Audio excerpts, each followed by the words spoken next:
11,000 years ago, before the first farm, before the first city, before pottery or the wheel, someone carved an entire underground temple complex into solid rock. And we only just found it. This is Karahan Tepe, southeastern Turkey. Dating to 9,400 BCE, it predates Stonehenge by over 6,000 years. Every textbook rule about how civilization begins, this site violates it completely. For decades, historians taught a strict sequence: farming first, then settlement, then religion, then monuments. Karahan Tepe proves the opposite. The monuments came first.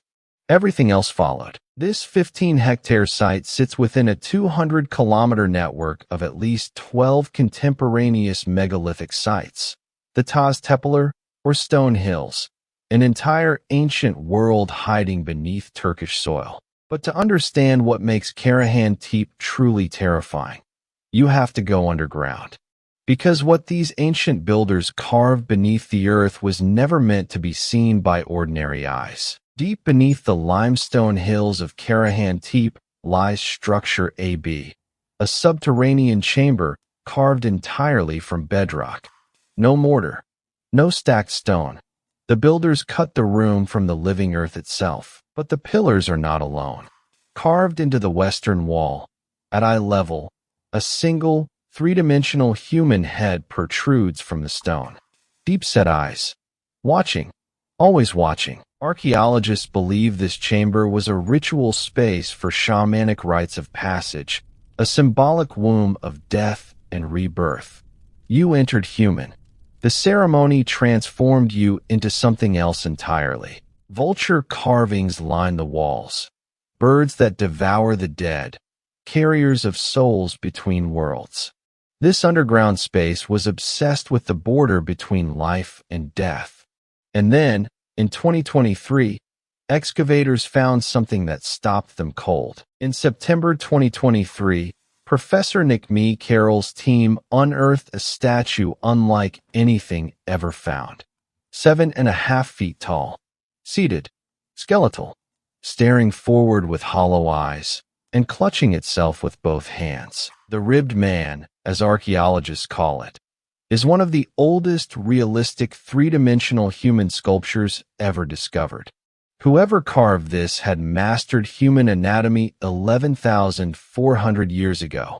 In a world without cities, the statue was found fixed to the ground in a ritual niche.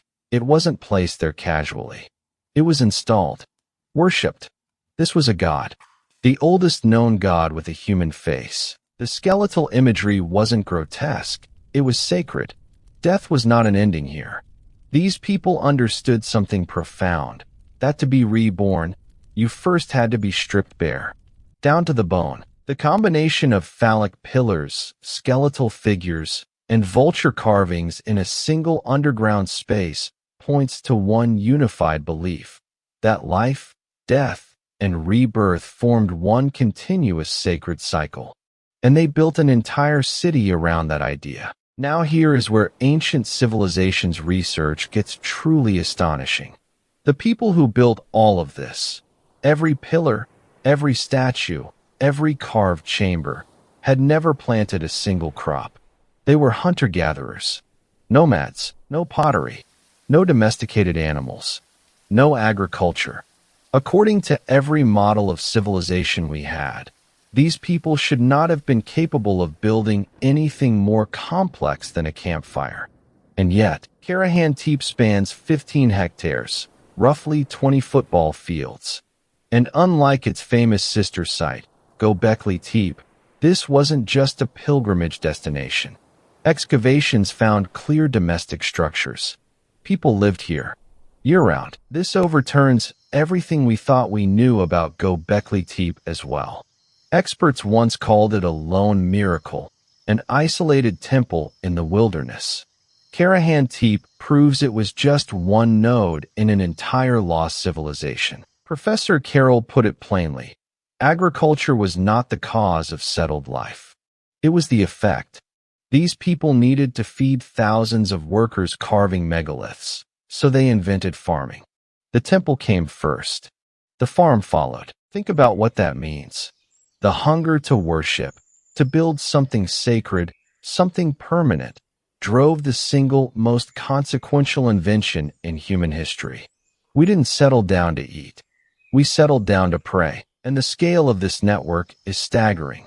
12 sites, 200 kilometers, all contemporaneous, all built by the same culture. This wasn't a village.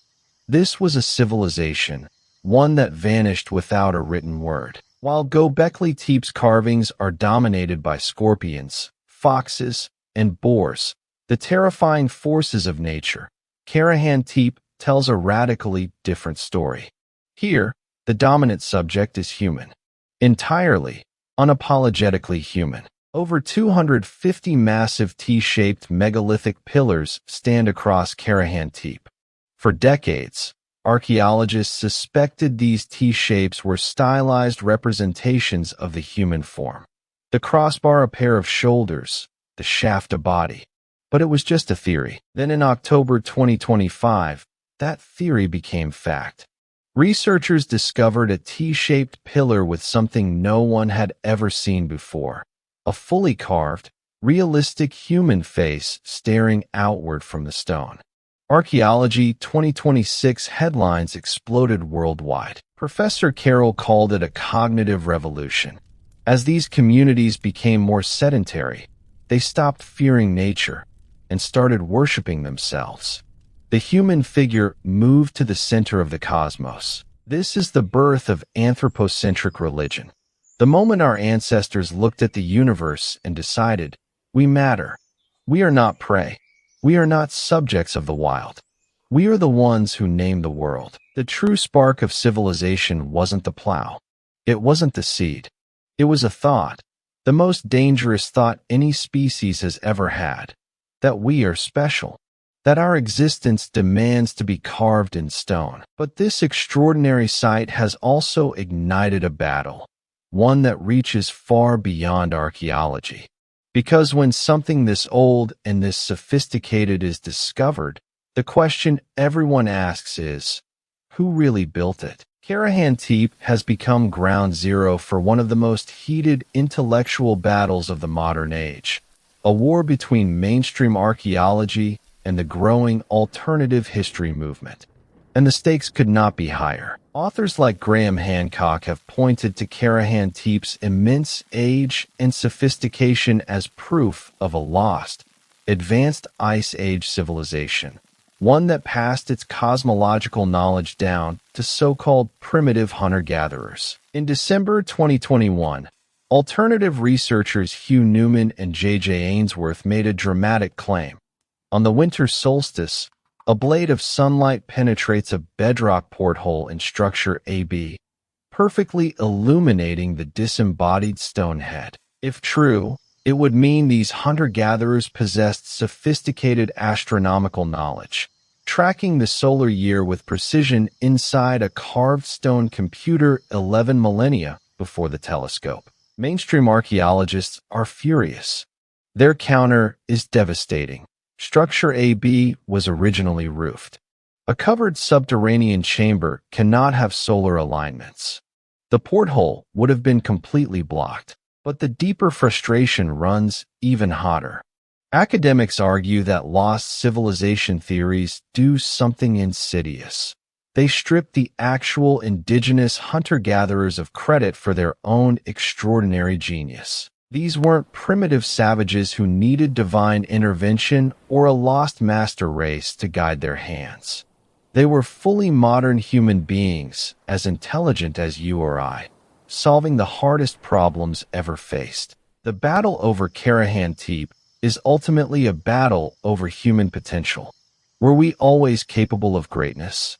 Or did we need a teacher? The stones themselves suggest the answer, and it's humbling. We built this. Not gods, not aliens, not a forgotten super race. Human beings, armed with nothing but stone tools and an unquenchable need to reach beyond themselves. They changed the course of history forever. And yet, only 5% of Karahan Tepe has been excavated.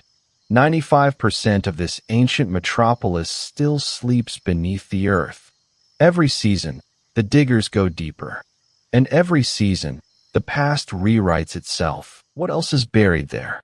What other statues? What other chambers? What other faces stare upward from the dark? The answer to the oldest question, who are we and where did we come from, may still be waiting underground. Karahan Tepe doesn't just rewrite ancient civilizations' history. It asks a question that cuts to the bone.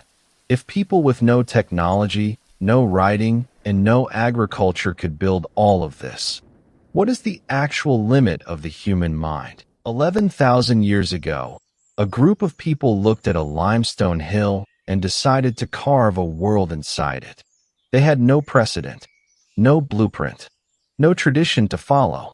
They invented the concept from nothing. And when they were done, they had created something that would outlast every empire, every dynasty, every civilization that came after. The stone is still here. The face is still watching. The question is still waiting for an answer. The spark of civilization wasn't agriculture. It wasn't trade. It wasn't war. It was the moment a human being first looked at a piece of stone and thought, I can make something that will outlive me. And then they did. Karahan Tepe stands as proof that the capacity for civilization was always inside us. Not given to us. Not inherited from some lost master race. Born in us. Waiting for the moment we were ready to build something worthy of ourselves. So the next time someone tells you civilization began with the plow, tell them about the underground chamber in southeastern Turkey. Tell them about the 11 pillars. Tell them about the face in the wall that never stops watching. Tell them about the 7.5-foot skeleton god clutching itself in the dark, carved by hands that had never seen a city. Tell them about the people who invented farming just to keep the builders fed. Tell them that the true origin of civilization wasn't a practical invention. It was a spiritual explosion. A moment when human beings decided, for the first time, that their inner world was worth building an outer world around. 95% of Karahan Tepe remains unexcavated. The answers to questions we haven't yet thought to ask are still down there, waiting in the dark. And every year, we dig a little deeper. History didn't begin the way they taught you. It began in the dark, underground, with a chisel and a dream. The question isn't what they built 11,000 years ago. The question is, what are we still missing?